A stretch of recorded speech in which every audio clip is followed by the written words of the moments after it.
ओम शांति। आज 25 जुलाई 2026 शनिवार के प्यारे बाप दादा के अनमोल मधुर महावाक्य हैं। आज की मुरली के सार में परम प्राणेश्वर बाबा ने बहुत विशेष स्मृति दिलाते कहा कि अभी बाप आए हैं आत्मा, शरीर और दुनिया की काया कल्पतरु करने, अर्थात बाप आकर संपूर्ण परिवर्तन करते हैं, रिजुनेट करते हैं, अमर बनाते हैं, फिर अमर लोक का मालिक बनाते हैं।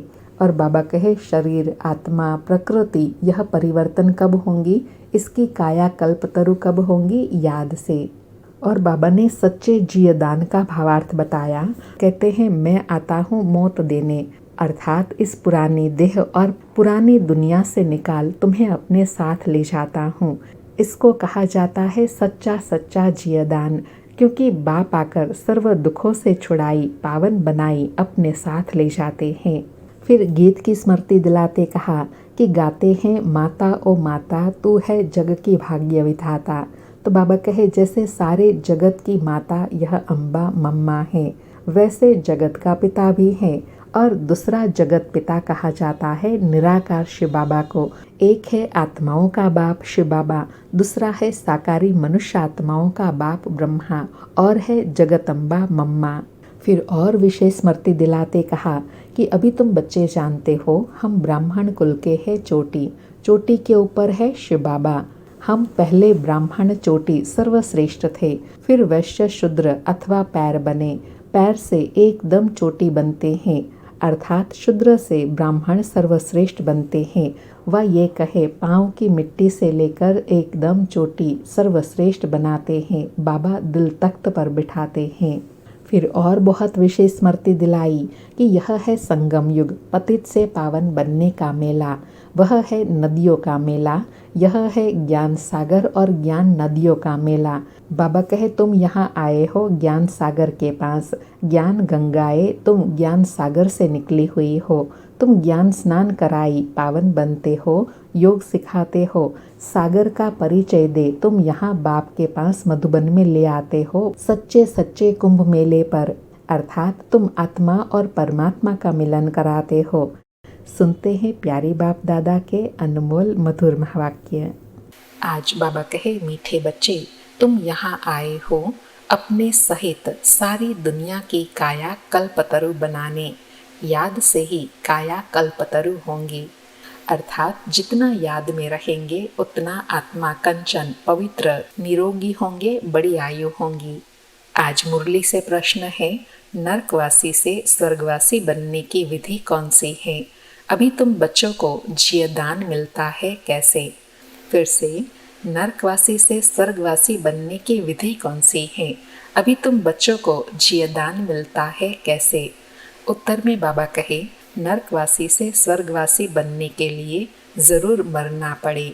बाबा कहते हैं मैं आया हूँ तुम सबको मौत देने, तुम्हारी इस देह को खत्म कराई बाकी आत्माओं को ले जाऊंगा, यही सच्चा जियदान है।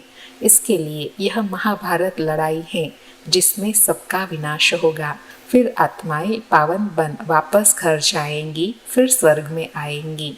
बाबा कहे सच्चा जियदान किसको कहेंगे। दुखों से अशांति से मुक्त करना यही सबसे बड़ा और सच्चा जियदान है। आज मुरली में गीत बजा माता ओ माता तू है जग की भाग्य विधाता। ओम शांति। मीठे मीठे रूहानी बच्चों ने गीत की लाइन सुनी, जगतम्बा की महिमा सुनी। जगतम्बा यहाँ भारत में ही गाई जाती है। जगतम्बा है तो जगत पिता भी जरूर होगा। जगतम्बा सरस्वती को ही कहते हैं। वास्तव में उनका नाम एक ही होना चाहिए। तुम्हारा भी नाम एक ही है ना, दो तीन तो नहीं है। अब जगतम्बा को बरोबर साकार में दिखाते हैं, शरीरधारी हैं। जगत पिता भी हैं जिसको प्रजापिता भी कहा जाता है। जैसे सारे जगत की अम्बा है वैसे सारे जगत का पिता है। जरूर दोनों ही यहाँ होंगे, अर्थात जब सब जगत की आत्माएं जहाँ होंगी वहाँ ही तो जगत माता और जगत पिता होंगे। बाबा कहे दोनों का नाम भी सुनाया, दोनों है प्रजापिता और प्रजा माता। अब दूसरा जगत पिता कहा जाता है निराकार शिव बाबा को, जो कि सबके पिता हैं। उनका नाम ही है परम पिता परम आत्मा। बाबा स्पष्ट कर रहे हैं कि ब्रह्मा बाबा को भी जगत पिता कहा जाता है, लेकिन उनको साकारी मनुष्य आत्माओं का कहा जाता है। और शिव बाबा भी जगत पिता हैं, क्योंकि वो तो सारी आत्माओं के पिता हैं। उनका नाम ही है परम पिता परम आत्मा। बाबा कहे सिर्फ ईश्वर व परमात्मा नहीं कहना है, तो क्या कहना है? परम पिता परम आत्मा शिव। उनका नाम रूप भी है ना, उनको गॉड फादर कहा जाता है। एक है आत्माओं का बाप, दूसरा है साकारी मनुष्य आत्माओं का बाप और मम्मा। शिव है आत्माओं का पिता। आत्मा कहती है वह हमारा बाप है। फिर आत्मा को यह साकार शरीर मिलता है तो कहते हैं ब्रह्मा बाबा। तो दो बाप हो गए, एक शिव बाबा, दूसरा प्रजापिता ब्रह्मा। शिव बाबा का बच्चा है ब्रह्मा। एक निराकार पिता, एक साकारी पिता। निराकारी पिता को कहा जाता है पतित पावन। बाबा कहे ब्रह्मा सरस्वती को पतित पावन नहीं कहा जाता। पतित पावन तो एक है, यह दो हो गए। सब पुकारते हैं पतित पावन आओ, तो दो बाप हो गए। शिव बाबा है रचयिता, नई दुनिया रचते हैं। तो पहले ब्रह्मा को जरूर रचना पड़े। विष्णु और शंकर को कभी प्रजापिता नहीं कहते हैं, ब्रह्मा को ही प्रजापिता कहते हैं। तो शिव बाबा प्रजापिता ब्रह्मा द्वारा अडॉप्ट करते हैं। कहते हैं हम शिव बाबा के बच्चे हैं। शिव बाबा ने इसमें प्रवेश कर अडॉप्ट किया है। वही आत्माओं को पावन बनाते हैं। आत्मा ही पतित बनी है, इस कारण शरीर भी पतित मिलता है। अर्थात जैसी आत्मा की अवस्था वैसा शरीर मिलता है, वैसे ही प्रकृति के 5 तत्व होते हैं। बाबा कहे सोने में चांदी तांबे लोहे की खाद डालते हैं तो आत्मा में भी खाद पड़ती है। बाबा कहे असल में आत्मा पवित्र मुक्ति धाम में रहने वाली है, जहाँ शिव बाबा भी रहते हैं। अब शिव बाबा प्रजापिता ब्रह्मा, एक को बाप एक को दादा कहेंगे। यह तो तुम जानते हो, सब मनुष्य मात्र शिव बाबा की संतान है। शिववंशी फिर है ब्रह्मा कुमार कुमारिया। शिव बाबा और ब्रह्मा दादा इकट्ठे हैं। शिव बाबा इनमें ब्रह्मा बाबा में विराजमान है। हमको ब्राह्मण बनाए राजयोग सिखाते हैं, मनुष्य को देवता बनाने। देवताएं रहते हैं सतयुग में। देवताओं को पतित पावन ज्ञान का सागर नहीं कहा जाता, उनको बाप भी नहीं कहा जा सकता। अब तुम विष्णुपुरी के मालिक बन रहे हो। विष्णु के 2 रूप लक्ष्मी नारायण हैं, यह मनुष्य नहीं जानते। जो भक्ति करते हैं उनको 2 बाप जरूर हैं, क्योंकि अलौकिक बाप ब्रह्मा को तो जानते ही नहीं है, इसलिए उनके 2 बाप हैं, एक लौकिक और एक पारलौकिक शिव बाबा। बाबा कहे सतयुग में एक बाप होता है। वहाँ ऐसे नहीं कहते कि हे परम पिता परमात्मा दुख हरता सुख करता आओ। वहाँ तो देवी देवताओं का राज्य था। वे कभी हे गॉड फादर लिबरेटर नहीं कहेंगे। वहाँ कोई पतित दुखी होते ही नहीं जो पतित पावन बाप को बुलाए। बाबा कहे तुम जानते हो भारत में आज से 5000 वर्ष पहले देवी देवताओं का राज्य था। पीछे फिर 1250 वर्ष बाद होता है राम सीता का राज्य। बाप सिद्ध कर बताते हैं सतयुग त्रेता में तुमने 21 जन्म लिए। ब्राह्मण देवता क्षत्रिय वैश्य शूद्र सब भारत में ही बनते हैं। बाप आकर पुरानी दुनिया को नया बनाते हैं, रिजुवनेट करते हैं, काया कल्पतरु बनाते हैं, अमर बनाते हैं। अर्थात बाबा कहे मैं अभी तुम्हारा ऐसा परिवर्तन करता हूँ जिससे तुम्हारी काया ही पलट जाती है, आत्मा और शरीर दोनों। बाबा कहे बाप तुम बच्चों को आकर अमर लोक का मालिक बनाते हैं। जब भारत अमर लोक था तब देवी देवताओं का राज्य था। सीढ़ी उतरते उतरते मृत्यु लोक के आकर मालिक बने हैं। कहते हैं ना हमारा भारत, तो प्रजा भी मालिक हुई ना। तुम भी कहेंगे हमारा भारत। हम भारत के मालिक थे परंतु नर्कवासी। देवताएं कहेंगे हम स्वर्गवासी हैं। तुम भी स्वर्गवासी थे, फिर 84 जन्म भोग नर्कवासी बने हो। यहाँ भारत में ही शिव बाबा जन्म लेते हैं। शिवरात्रि और शिव जयंती गाई जाती है। अर्थात दोनों का जन्म भारत में होता है, इसलिए दोनों का गायन भी भारत में ही होता है। श्री कृष्ण जयंती भी मनाते हैं, उनकी तो वेला भी बताते हैं। फलाने समय माता के गर्भ से जन्म हुआ। सतयुग में जन्म तो जरूर माता के गर्भ से लिया होगा। श्री कृष्ण जयंती होती है सतयुग नई दुनिया में, फिर पुनर्जन्म में आने लगते हैं। बाबा सिर्फ एक की बात नहीं करते, अर्थात बाबा कहे पुनर्जन्म सिर्फ एक आत्मा नहीं लेती, पूरी वंशावली लेती है। बाबा कहे कृष्णपुरी सो विष्णुपुरी, राजाएं उतरते हैं तो सारी डिनाइस्टी उतरती है, उसमें राजा रानी प्रजा सब आ जाते हैं। जब चंद्रवंशी का राज्य होता है तो सूर्यवंशी का राज्य पास्ट हो गया, ट्रांसफर होकर चंद्रवंशियों को मिलता है, फिर वैश्यवंशियों को मिलता है। अब तुम समझते हो, क्या समझते हैं कि हम ब्राह्मण कुल के हैं चोटी, चोटी के ऊपर है बाप। हम पहले ब्राह्मण थे, फिर शूद्र अथवा पैर बने, अर्थात पहले इतने ऊंच पावन थे, अभी इतने नीचे पतित बन गए। बाबा कहे पैर से एकदम चोटी बनते हैं, पहले शिव बाबा फिर है चोटी, अर्थात ब्राह्मण। बाबा ने तुमको ब्राह्मण बनाया है, अब तुम शिव बाबा को बाबा बाबा कहते हो, इस हिसाब से पोत्रे पोत्रियां हो गए। तुम जानते हो कि हम सब ब्रह्मा की संतान हैं, ब्राह्मण ब्राह्मणियाँ, एक बाप के हम सब बच्चे हैं। भाई बहन कभी क्रिमिनल असॉल्ट कर नहीं सकते। कितने ढेर बच्चे सब कहते हैं बाबा, तो इतने सब झूठे थोड़े ही हो सकते। बाबा कहे सबका बाप तो वही निराकार शिव और साकार प्रजापिता ब्रह्मा है। बस एक बाप के बच्चे भाई बहन ठहरे। तुमको पवित्र जरूर बनना है। स्त्री पुरुष पवित्र कैसे बने, इसलिए यह युक्ति ड्रामा में नोंदी हुई है। कौन सी युक्ति?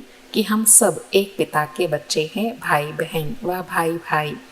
बाबा कहे यहाँ सिर्फ ब्रह्मा कुमार कुमारियाँ हैं, कोई शूद्र कुमार कुमारी है नहीं। वह है पतित शूद्र तुच्छ बुद्धि, क्योंकि बाप को नहीं जानते हैं। कहते हैं ओ गॉड फादर। अच्छा, बाबा कहे अच्छा उनका ऑक्यूपेशन पता है? नाम रूप देश काल बताओ। बाबा कहे जब याद करते हो तो बताओ उनका ऑक्यूपेशन क्या है, नाम रूप देश काल क्या है। बाबा कहे उनको कहो उनकी जीवन कहानी बताओ। अगर नहीं जानते तो नास्तिक ठहरे, रचयिता और रचना के आदि मध्य अंत को नहीं जानते। वह है ही पतित दुनिया, सतयुग पावन दुनिया, कलयुग को पतित दुनिया कहा जाता है। इस समय बिल्कुल तमो प्रधान है, इनको रो रो नर्क कहा जाता है। इनकी भी स्टेजेस होती है। बाबा कहे नर्क की भी स्टेजेस होती हैं, सतो प्रधान सतो रजो तमो।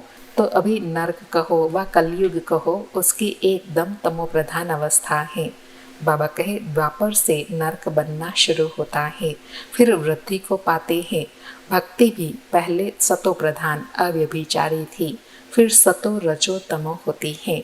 तुमने देखा होगा, बाबा कहे तुमने देखा होगा, जहाँ 3 रास्ते मिलते हैं उसको टिवाटा कहते हैं।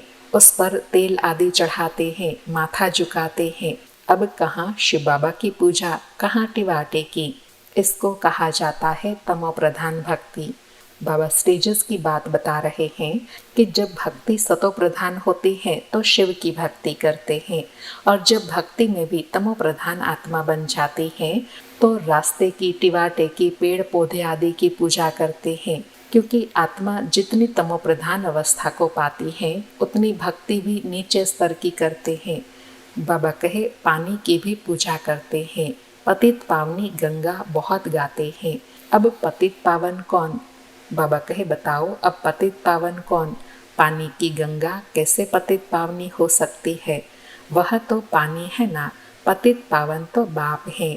शिव जयंती भी भारत में होती है तो जरूर भारत में ही आता होगा पतितों को पावन देवता बनाने। बाबा कहे जब गायन ही भारत में है तो जरूर भारत में ही पावन बनाने आएंगे। ब्रह्मा तन में आकर मनुष्य को देवता बनाते हैं। यहाँ तुम आते ही हो। बाबा कहे यहाँ तुम आते ही हो, किस लिए? पतित से पावन बनने। जैसे तुम्हारी 2 भुजाएं हैं, वैसे उन्हों की भी 2 भुजाएं हैं। 4-8 भुजा वाला कोई मनुष्य होता नहीं। यह अलंकार दे दिए हैं, चतुर्भुज दिखाया है प्रवृत्ति दिखाने के लिए। बाबा कहे विष्णु चतुर्भुज दिखाया है, यह प्रवृत्ति का सूचक है।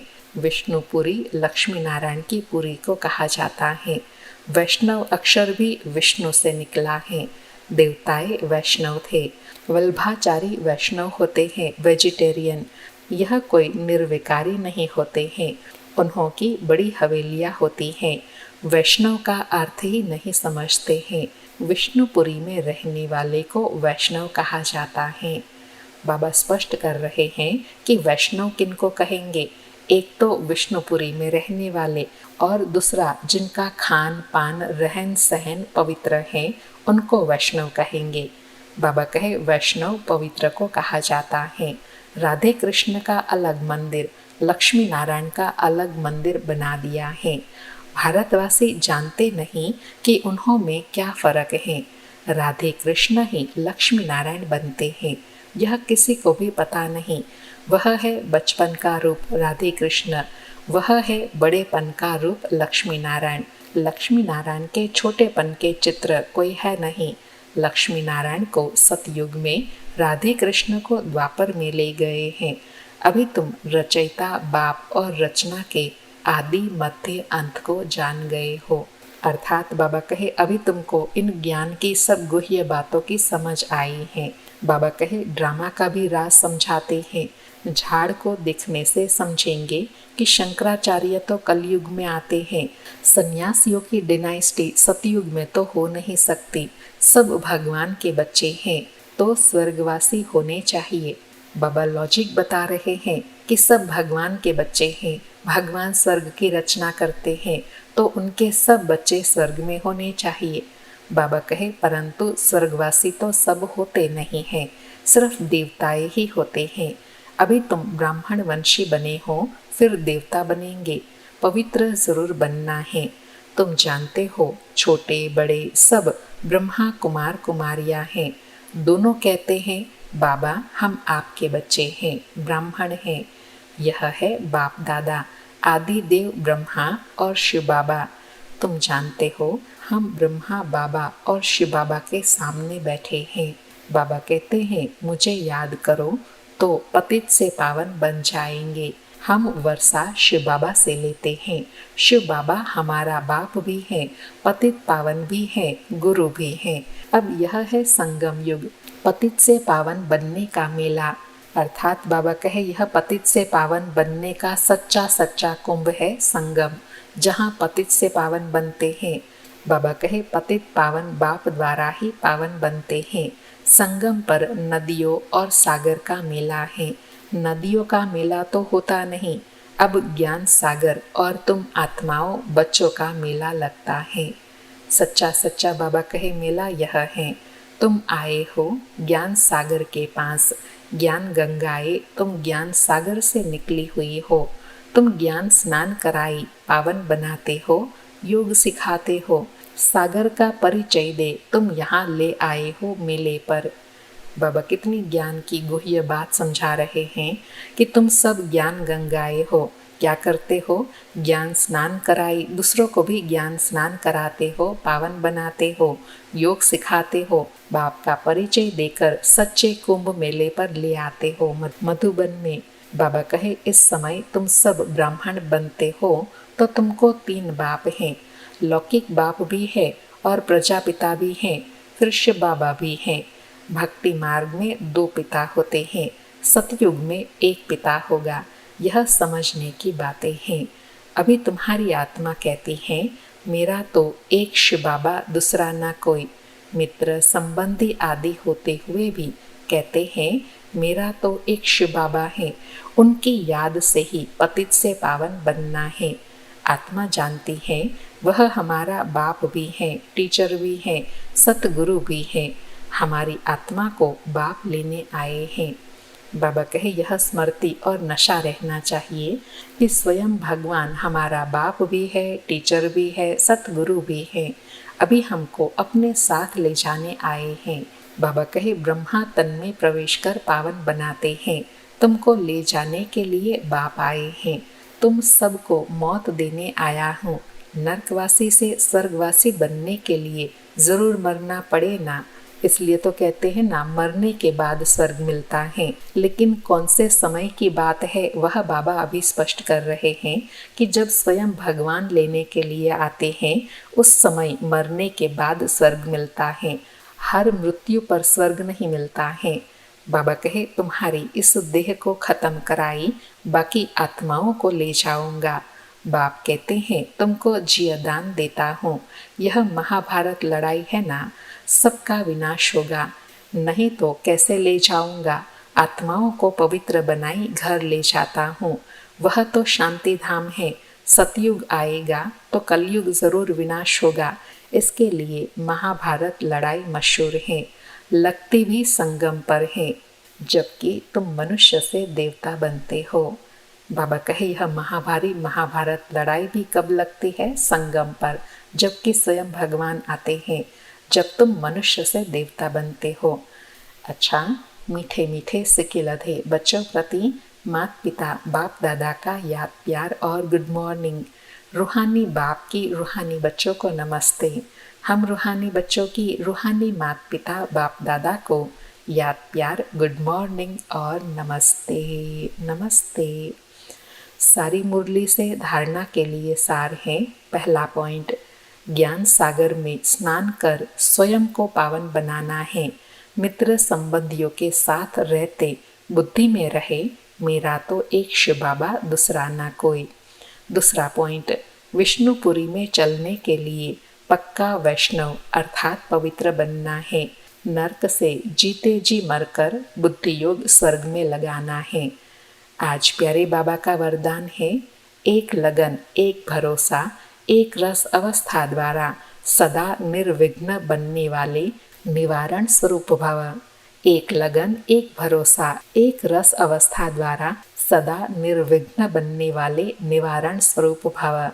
स्पष्टीकरण है, सदा एक बाप की लगन, बाप के कर्तव्य की लगन में ऐसे मगन रहो जो संसार में कोई भी वस्तु या व्यक्ति है भी यह अनुभव ही ना हो। ऐसे एक लगन एक भरोसे में एक रस अवस्था में रहने वाले बच्चे सदा निर्विघ्न बन चढ़ती कला का अनुभव करते हैं। वे कारण को परिवर्तन कर निवारण स्वरूप बना देते हैं। कारण को देख कमजोर नहीं बनते, निवारण स्वरूप बन जाते हैं। बाबा ने एक लगन एक भरोसा और एक रस अवस्था बनाने से प्राप्ति बताई कि ऐसी आत्मा कभी भी कैसी भी परिस्थिति बात हो उसमें कारण का निवारण करेंगे, कारण को परिवर्तन कर निवारण स्वरूप बन जाएंगे। वह कभी भी कारण को देखकर कमजोर नहीं होंगे, वे सदा ही निर्विघ्न बन चढ़ती कला का अनुभव करते रहेंगे। आज का स्लोगन है, प्रशंसा के आधार पर प्रसन्नता अल्पकाल की रहती है। प्रशंसा के आधार पर प्रसन्नता अल्पकाल की रहती है। आज के अव्यक्त इशारे हैं, ज्वाला स्वरूप स्थिति में रहे शक्तिशाली याद का अनुभव करो। आज अनुभव करने के लिए कहा कि ज्वाला स्वरूप की स्थिति का अनुभव करने के लिए निरंतर याद की ज्वाला प्रज्वलित रहे। इसकी सहज विधि है, सदा अपने को सारथी और साक्षी समझकर चलो। आत्मा इस रथ की सारथी है। यह स्मृति स्वतः ही इस रथ देह से व किसी भी प्रकार के देह भान से न्यारा बना देती है। स्वयं को सारथी समझने से सर्व कर्म इंद्रियां अपने कंट्रोल में रहती हैं। सूक्ष्म शक्तियां मन बुद्धि संस्कार भी ऑर्डर प्रमाण रहते हैं। बाबा कहे याद की ज्वाला निरंतर प्रज्वलित कब रहेंगी? जब एक बाप को सारथी बनाई साक्षी होकर ड्रामा के पार्ट को देखेंगे। इस सारथी और साक्षीपन की स्थिति से ही देह और देह के भान से सहज न्यारा हो जाएंगे। तब फिर निरंतर याद की ज्वाला प्रज्वलित रहेंगी। अच्छा, ओम शांति। शुक्रिया बाबा, शुक्रिया।